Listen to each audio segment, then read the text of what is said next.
Garuda semuanya, gimana kabarnya? Semoga selalu sehat ya. Dan tentunya saat ini Natasha Germania sudah bersama dengan Sekretaris Jenderal PSSI. Siapa lagi kalau bukan Pak Yunus Nusi. Halo Pak Yunus, apa kabar?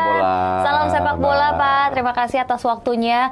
Kali ini kita bersama tentunya ada di PSSI Podcast. Dan kita akan berbincang-bincang nih semuanya ya, mengupas soal rapat kerja antara Komisi 10 dan juga Komisi 3 dan Kemenpora bersama dengan PSSI terkait naturalisasi. Di medsos biasanya menjadi bahan yang bisa dikatakan pro kontra nih. Tapi sekarang menjadi trending dan banyak yang mendukung soal itu. Komisi 10 pun justru mendapatkan tanggapan kurang baik nih terkait naturalisasi. Untuk itu, adanya narasumber kita, Pak Yunus Nusi, kita akan ngobrol-ngobrol dan sebetulnya kita akan melihat ada apa sih Pak sebenarnya. Tapi sebelumnya, sebelum kita nanya tentang kesana, mungkin saya mau tanya dulu sama Pak Yunus. Kita udah lama tidak bertemu Pak. Biasanya kita bertemu di kesempatan-kesempatan yang biasanya saya interview Bapak nih di atas lapangan. Kali ini di studio. Bapak apa kabar? Alhamdulillah baik. Baik ya. Kesibukannya setelah lagi Piala ngapain? Dunia tambah lebih baik lagi. Tambah lebih baik, amin. Kesibukannya lagi ngapain aja Pak Yunus? Lagi persiapan pasca Piala Dunia, kemudian rencana timnas kita akan berangkat ke Turki, kemudian lanjut ke Qatar. Oke, jadi lagi sibuk nih ya Pak akhir tahun 2023 ini ya. Ada U20 juga persiapan TC dan senior kita. Oke. Sekarang mungkin kita akan lanjut ngebahas tentang yang tadi Natasha sudah sempat mention di awal. Pak, ada apa sih sebenarnya terkait naturalisasi ini? Pertama, penambahan pemain yang memiliki skill dan mumpuni untuk di timnas itu kebutuhan. Setuju. Kebutuhan timnas. Nah, tentu kebutuhan kita itu akan kita cari dari segala sudut pandang, sudut dunia manapun selama itu memenuhi syarat. Maka salah satu jalan yang dilakukan oleh PSSI naturalisasi. Pun demikian naturalisasi tetap berada pada aturan dan persyaratan yang jelas. Kemudian Ketua Umum juga tetap berharap bahwa mereka menjadi masyarakat Indonesia atau keturunan kakek buyutnya, neneknya atau orang tuanya. Ada darah Indonesia. Ada darah Indonesia, bahwa kebutuhan timnas itu menjadi hal yang penting pun dalam rangka untuk menjawab ekspektasi masyarakat bola Indonesia yang pingin timnasnya itu berada di level Asia bahkan pun dunia. Maka kita melakukan naturalisasi itu. Nah, kemudian naturalisasi salah satu persyaratannya harus atas persetujuan DPR RI. Dalam hal ini Komisi 10 dan Komisi 3, tentu kita harus mengikuti persyaratan itu. Nah, terjadilah beberapa diskusi yang sebenarnya itu hal yang biasa. Kita mengapresiasi dan berterima kasih kepada Komisi 10, Komisi 3. Dari tahun ke tahun kita sering ketemu dan berdiskusi tentang naturalisasi dan atau rekomendasi persetujuan DPR RI tentang naturalisasi pemain timnas kita. Dan selalu demikian ada debat dan diskusi yang sebenarnya konstruktif, baik itu yang dari anggota DPR RI Komisi 10, Komisi 3, termasuk juga dari PSSI dan Kemenpora.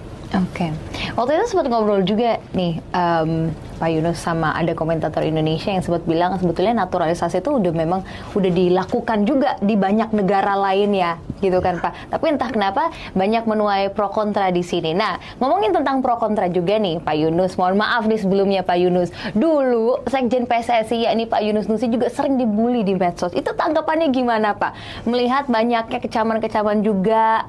Lagi-lagi mungkin opini bebas ya Pak, orang lain bebas beropini, tapi nyampainya ke Pak Sekjen sendiri ini gimana Pak? Pertama, dimanapun federasi di dunia, yang namanya federasi itu menjadi tempat keluhan, kritik, bahkan caci maki dari keluarga besar sepak bola. Sudah hal yang normal. Hal yang normal, mau di Inggris, mau di Argentina. Ketika timnasnya berprestasi, maka yang dipuji dan dipuja pelatih dan pemain. Ketika timnasnya anjlok, kalah melulu, maka federasi lah yang akan menjadi bantalan gitu ya, Pak? Bantal untuk menerima tekanan, kritikan dan caci maki. Kita tahu Argentina juara. Iya. Inggris, Jerman juga punya prestasi yang bagus di dunia, termasuk Brasil. Adakah kita mendengar siapa ketua umum Federasi Sepak Bolanya? Tidak pernah terangkat di media. Tapi ketika prestasinya anjlok, maka tiba-tiba Presiden Sepak Bola Prancis dipecat, diminta untuk mundur. Dan itu hal yang biasa yang saya selaku Sekretaris Jenderal memegang peran untuk administrasi, pelayanan ke timnas dan lain-lain, paham bahwa itulah memang yang harus kita hadapin. Apapun kritikan, tekanan, bahkan caci maki dari masyarakat, ya memang harus kita terima karena memang demikian adanya bahwa federasi itu ya tempatnya keluh kesah dari masyarakat sepak bola Indonesia. Nah, ketika itu memang saya yang harus berhadapan dengan media, saya yang harus berhadapan dengan halayak atau masyarakat sepak bola umumnya. Dan pada saat saya diminta untuk jadi PLT Sekjen, kemudian definitif Sekjen, Indonesia dan atau dunia dilanda COVID-19, pandemi. Dalam masa itu timnas kita, kompetisi kita berhenti, timnas kita agak sulit, lalu kita sulit untuk meyakinkan kepada masyarakat kapan timnasnya bisa TC, kompetisi kapan bisa jalan. Sementara waktu itu di tahun 2021 kompetisi di Thailand, Vietnam, Malaysia, Singapura sudah mulai berjalan, kita belum dapat izin. Nah, pastilah ada pro kontra, ada yang menginginkan ini kapan kompetisi kita bisa jalan, sementara pandemi COVID-19 di Indonesia masih cukup lumayan. Nah, saya yang harus berhadapan dengan media. Yang kedua, tidak lama kemudian kasus Kanjuruhan. Kasus Kanjuruhan pun demikian, saya yang harus memberikan informasi, berhadapan dengan kawan-kawan media, termasuk juga dengan pihak-pihak yang memang membutuhkan informasi tentang apa yang harus dilakukan oleh PSSI. Dan tentu apa yang saya sampaikan terkadang tidak baik atau tidak menyenangkan pihak luar. Nah, disitulah saya sebagai Sekretaris Jenderal harus menyampaikan itu walaupun pahit. Tetapi selaku Sekretaris Jenderal, tugas utama saya yang tidak termaktub di dalam statuta itu, saya harus, Sekretaris Jenderal itu harus memastikan ketua umum itu dalam keadaan baik-baik saja. Itu penting. Pak. Karena kewibawaan organisasi itu PSSI ada di ketua umum. Saya harus menjaga beliau, maka ketika ada berita-berita yang kurang baik di masyarakat yang harus saya sampaikan, itu harus Sekretaris Jenderal yang menyampaikan, jangan ketua umum. Supaya kalau salah ya Sekretaris Jenderal yang salah, ketua umum tidak boleh salah. Bapak jadi tameng. Karena kita dalam rangka untuk menjaga organisasi perlu kewibawaan, organisasi harus punya kekuatan, dan kewibawaan itu kan ada pada ketua umum. Saya harus menjaga beliau, menjaga ketua umum agar tidak menyampaikan statement-statement yang sekiranya tidak baik bagi masyarakat halayak. Itu harus saya jaga. Ketika ada berita-berita yang harus kita sampaikan tetapi tidak menyenangkan, biarlah itu jadi Sekretaris Jenderal yang akan menyampaikan. Itu yang harus saya lakukan. Wah, ini ternyata itu Bapak yang jadi tamengnya ya, Pak. Tapi menanggapi hal tersebut, itulah Bapak kan juga tugas utama kita. Bapak kan juga pengguna sosial media. Ya kan? Ada Instagram nggak, Pak Yunus? Saya punya, hampir semua punya. Hampir semua saya di juga harus melihat ada. bagaimana perkembangan mungkin ya, Pak ya. Saya juga harus ikutin itu.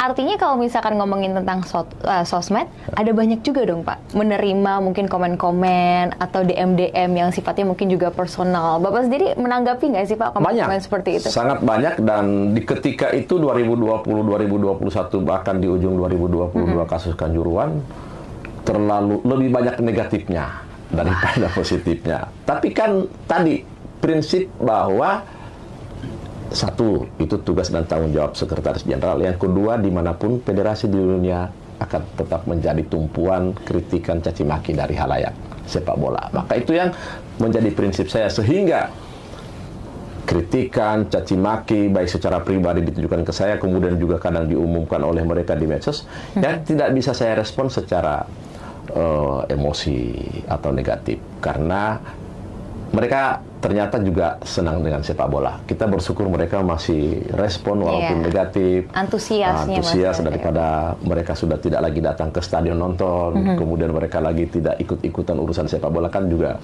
kita jadi sedih. Lebih baik itu yang mereka lakukan, pun saya tidak sakit kok, kan gitu. Yang penting kan apa yang mereka sampaikan dengan cara-cara mereka, ada yang tidak santun, ada yang kasar, ya kan kita happy-happy aja, kita baca dengan senyum-senyum aja gitu. Jadi Bapak sempat baca juga ya? Saya pasti kadang saya baca. Kadang teman-teman di media juga nyampaikan ke saya ada kritikan ini. Kadang jadi lucu-lucuan juga kan. Ya, kita anggap jadi hiburan juga lah gitu. Oke. Tapi luar biasa ya. Artinya Pak Yunus ini udah biasa mencicipi asam garam dan juga komentar-komentar pedas, kritik-kritik yang pedas juga ya Pak ya, terkait hal tersebut. Itu bukan hal yang biasa lagi mungkin bagi Pak Yunus. Oke, halo Sobat Garuda semuanya, masih bersama dengan saya Natasha Germania dan masih bersama juga dengan Pak Sekjen PSSI, Bapak Yunus Nusi. Pak, ini mungkin kalau kita boleh kilas balik sedikit, ini kan kita bisa dikatakan sudah sukses nih menggelar Piala Dunia U17 2023 di Indonesia. Boleh tahu nggak Pak, program PSSI ke depannya itu seperti apa? Tapi mungkin saya mau tanya dulu juga, waktu kemarin Bapak nontonnya di mana aja, di stadion mana aja? Apakah nonton semua pertandingan Indonesia sempat? Hampir semua stadion kita kunjungi, karena itu juga tugas kita, tugas saya. Setiap timnas main juga pasti kita ada di sana. Tetapi Ketum meminta kepada kami, kepada saya khususnya Sekretaris Jenderal, untuk memperhatikan seluruh proses penyelenggaraan Piala Dunia. Sekjen, jangan sampai para peserta, negara-negara peserta kecewa. Sekjen, lakukanlah yang terbaik untuk melayani para peserta dan untuk semua kepentingan-kepentingan Piala Dunia. Ketua Umum kepada saya, kepada kami, kepada Esko menyampaikan hal demikian, dan memang kita harus yakinkan kepada semua peserta bahwa kita itu mampu dan insya Allah sukses untuk melaksanakan Piala Dunia. Dan ternyata ya, atas semua pihak, semua kawan-kawan di PSSI, di LOC, dan hampir semua termasuk dari pemerintahan, kementerian ikut bersama-sama kita terlibat dalam mensukseskan Piala Dunia. Dan ini harga yang sangat mahal yang harus kita lakukan, karena pertama kalinya Indonesia diberikan kepercayaan untuk menyelenggarakan Piala Dunia U17. Ini sangat berarti dan kami bersyukur Presiden FIFA sendiri menyampaikan kita sukses menyelenggarakan itu. Memang kalau kita lihat di negara-negara lain dengan Piala Dunia U17, benar bahwa kita sukses menyelenggarakannya itu. Kalau misalkan boleh tahu nih Pak, ada lagi nggak sih Pak mungkin rencana kedepannya atau program yang nantinya akan dijalankan oleh PSSI Pak? Saat ini kita dalam persiapan TC dan mengikuti Piala Asia di Qatar. Di Qatar. Timnas kita segera nanti TC dan rencana mampir di Turki. TC di Turki lebih dari 10 hari, langsung dipimpin oleh Sintayong. Kemudian juga dalam rangka persiapan Piala Asia U23. Dan tentu ini yang menjadi pesan khusus dari Ketua Umum lagi, kembali kepada saya, Sekjen. Ke depan event-event timnas kita begitu banyak, didiskusikan bersama-sama eksekutif komite, dan saya berharap Sekretaris Jenderal untuk memberikan pelayanan maksimal kepada kepentingan timnas. Memang dari dulu Ketua Umum kita ini Pak Erick Thohir, ketika ada event-event timnas, pesan beliau ke saya itu selalu demikian.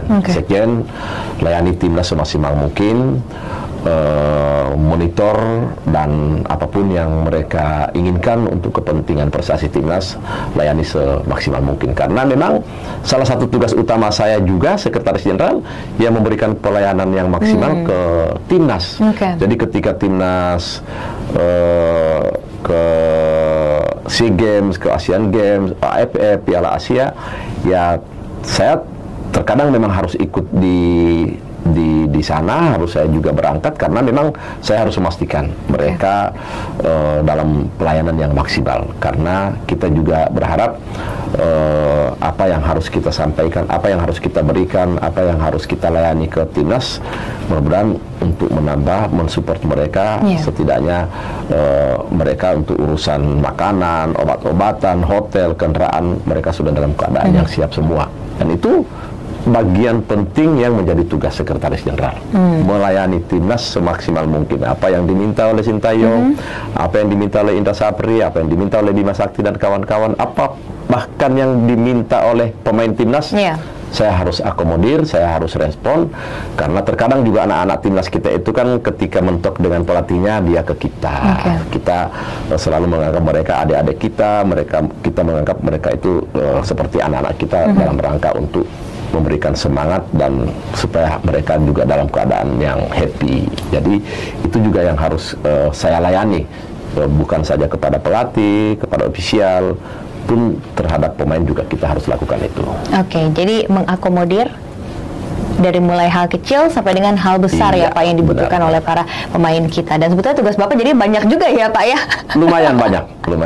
Dan selalu kita berada di belakang layar aja. Tidak harus kita tampilkan, tidak harus kita umumkan saya begini. Tidak, kita harus kerja ya, yang benar-benar yang baik-baik saja, itu biarlah menjadi keuntungan dari federasi. Oke, Sobat Garuda semuanya, kalau tadi kita udah membahas dinamika dan juga agenda di dalam PSSI, kita udah ngebahas yang serius-serius juga ya Pak ya, mulai dari naturalisasi, terus ada apa aja program PSSI ke depannya, timnas, banyak sekali, dan lain-lain, betul juga. Dan sekarang kita jadi mungkin penasaran nih, udah melihat juga kan sisi dari Pak Yunus Nusi sendiri, yang ternyata menjadi tameng, tugasnya juga banyak dan berat juga ternyata ya Pak, yang mungkin segelintir orang belum mengetahui hal tersebut. Boleh di-sharing nggak sih Pak? Kira-kira nih Pak, sebagai Sekretaris Jenderal PSSI, pahit manisnya dalam mengurus sepak bola tuh apa sih Pak? Mungkin kita mulai dari yang pahitnya dulu mungkin Pak.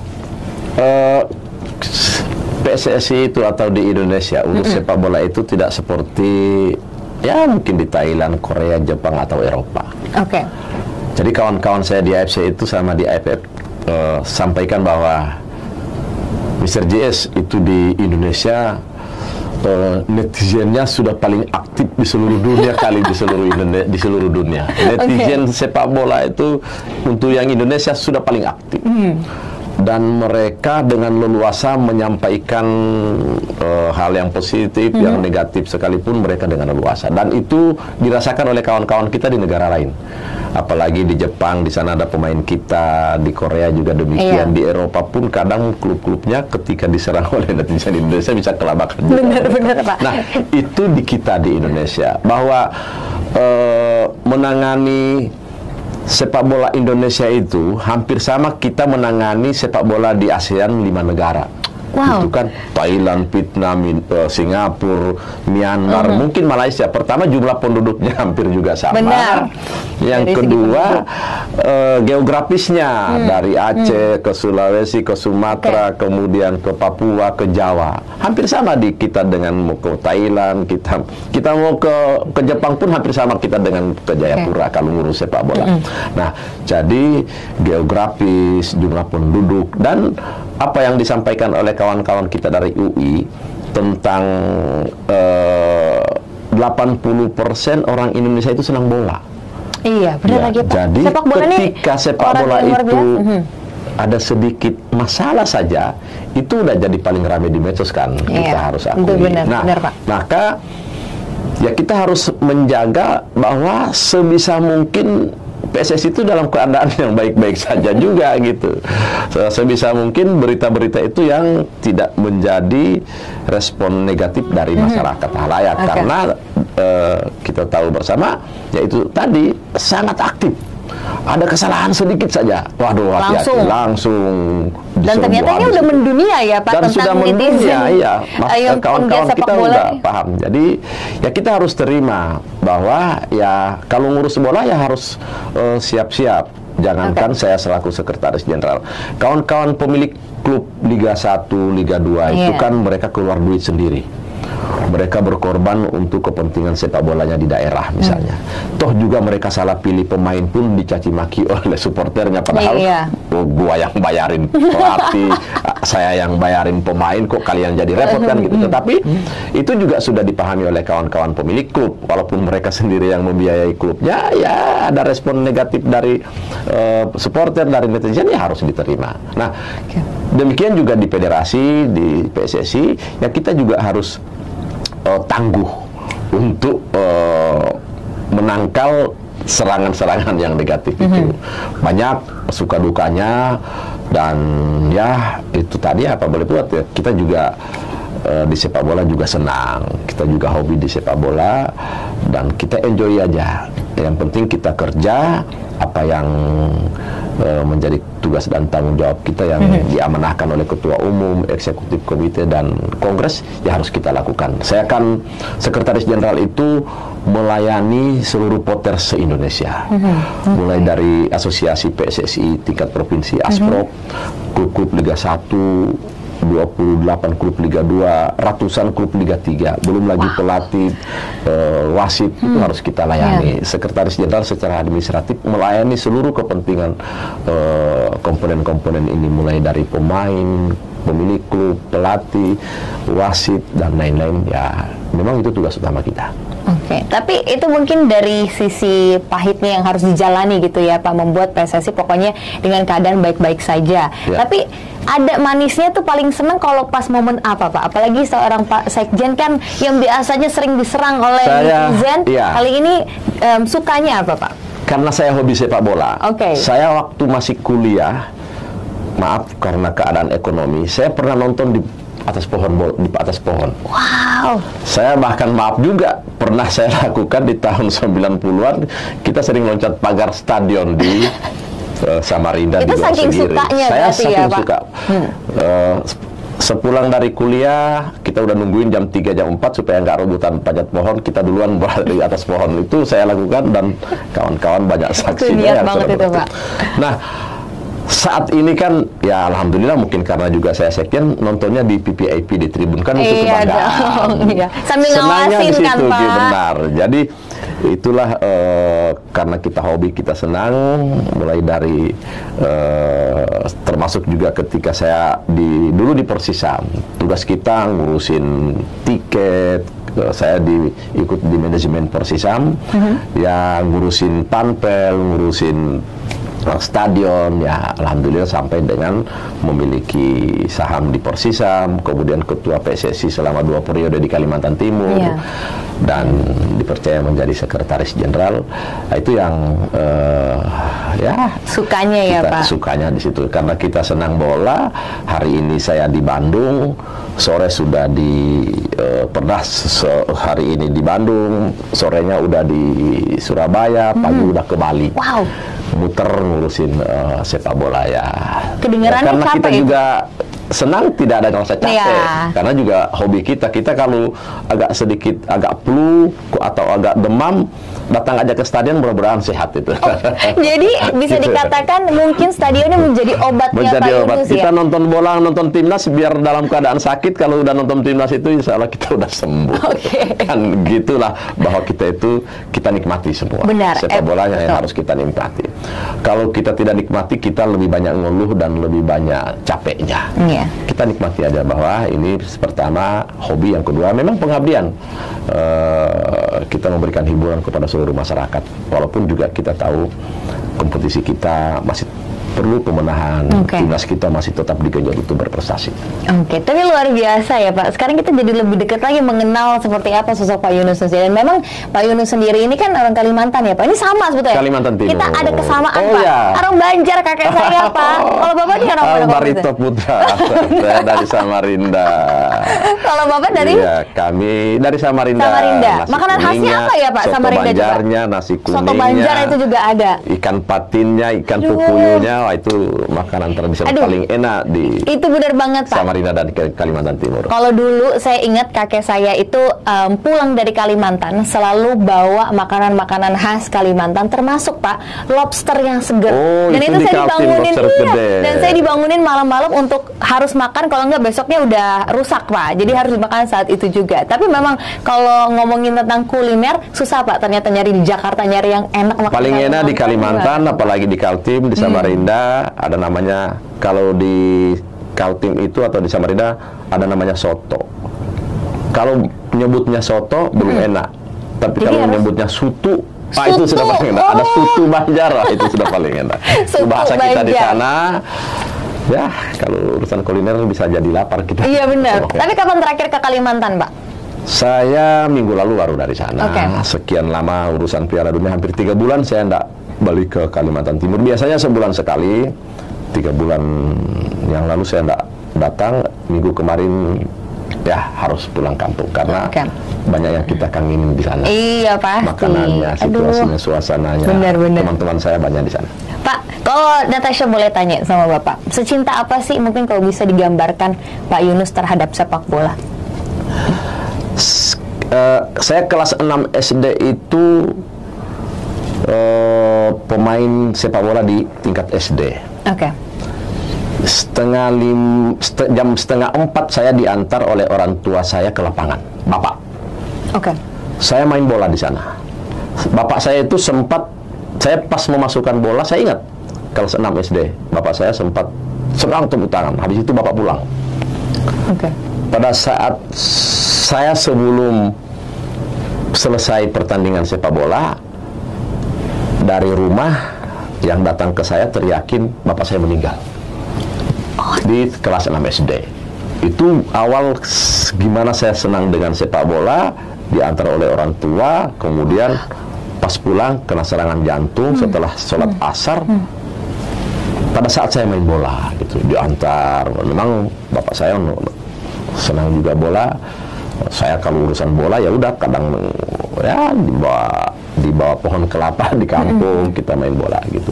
Jadi kalau urusan sepak bola itu memang udah sangat mendarah daging ya kali ke saya. Dari kecil ya? Dari kecil ya, itu tadi sampai kita di SMP, SMA, kemudian saya juga kuliah main bola, walaupun tidak jadi pemain bola profesional. Okay.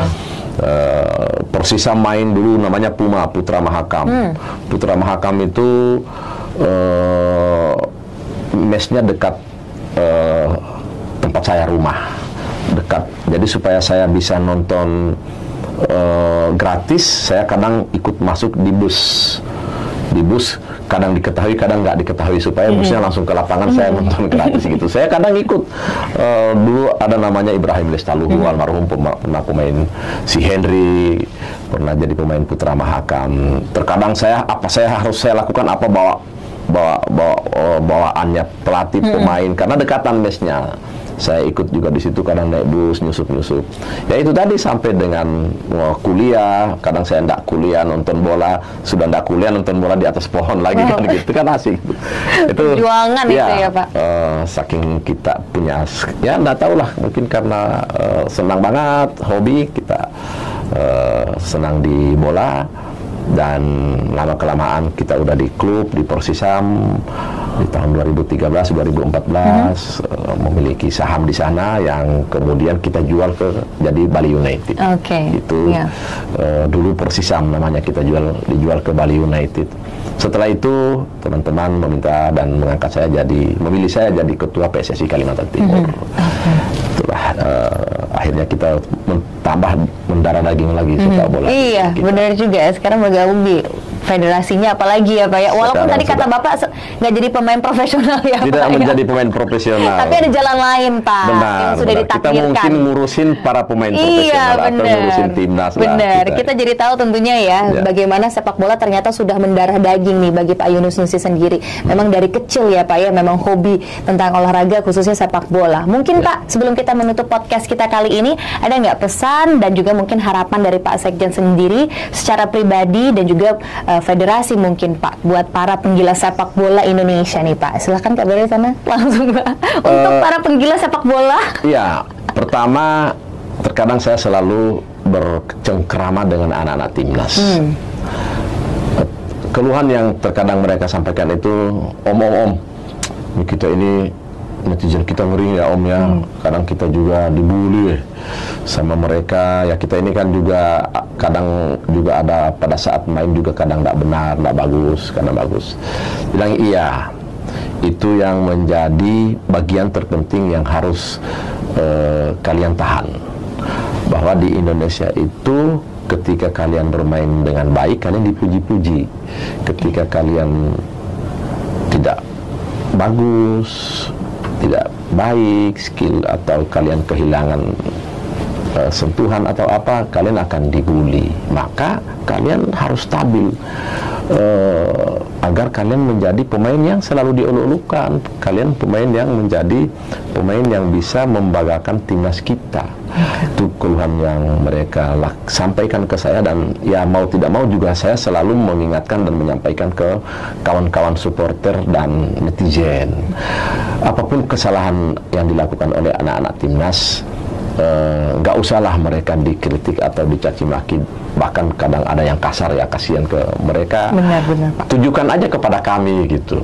Wah, ini federasi nggak benar, ini itu si Mark Locke, si Egy, Witan, mainnya jelek, mainnya begini. Janganlah kepada mereka, karena juga mereka manusia yang di dalam lapangan, dalam persekian detik mereka harus berpikir untuk melakukan sesuatu. Itu kan juga harus kita maklumi ketika mereka melakukan kesalahan. Saya lebih fokus ke situ karena itu juga menjadi bagian terpenting yang harus kita netralisir agar anak-anak kita bermain dengan baik, dengan enjoy. Yang kedua, ya memang kita saat ini masih melakukan naturalisasi. Karena naturalisasi itu bagian dari jalannya untuk menuju ke kebutuhan yang diinginkan oleh Sintayong, pelatih. Ketua umum punya visi agar timnas kita itu disegani di Asia. Bahkan ketua umum berpikir, beberapa kali diskusi dengan beliau, ya kita juga harus berbicara di tingkat dunia. Karena sepak bola kita itu sesungguhnya dinikmati, disenangin oleh sebagian besar rakyat Indonesia. Teman-teman dari FIFA, AFC dan federasi negara lain itu bingung melihat timnas U17 kita waktu AFF juara di Jogja, itu ditonton hampir 30.000 supporter ada di lapangan, ada di stadion. U17. Iya, U17 kita ya. tahu di Prancis, di Inggris, kalau kejuaraan U17 mungkin nggak sampai 1.000 yang nonton, walaupun negaranya mereka gitu. Nah, itu saking besarnya potensi sepak bola di kita. Maka ketua umum menjawab ekspektasi, keinginan, harapan masyarakat Indonesia terhadap timnas kita yang punya prestasi yang bagus. Salah satu langkah yang dilakukan yaitu naturalisasi.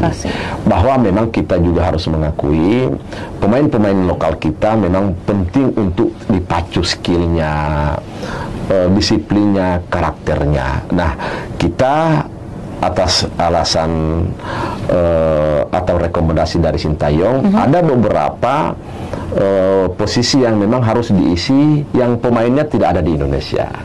Maka kita cari di luar sana untuk menutup kekurangan-kekurangan skuad timnas kita. Nah, itulah kita lakukan, kita cari, kita upayakan sehingga terjadilah naturalisasi itu. Dan tentu paralel kita melalui direktur teknik, kita juga tetap membina potensi-potensi alami kita, pemain-pemain kita yang tersebar di seluruh Indonesia. Tetap kita lakukan. Kita punya Suratin U13, U15, U17, Elite Pro Academy, kemudian juga kita juga pelatihan-pelatih kita genjot. Saat ini kita sudah di atas 10.000 pelatih yang ada di Indonesia, dan kita harus lakukan secara terus-menerus agar di Indonesia pelatih-pelatih kita juga lebih banyak. Itu yang penting yang harus kami lakukan, dan mudah-mudahan kami yakin dengan ekspektasi masyarakat seperti itu kemudian dijawab oleh ketua umum dengan langkah-langkah yang strategis.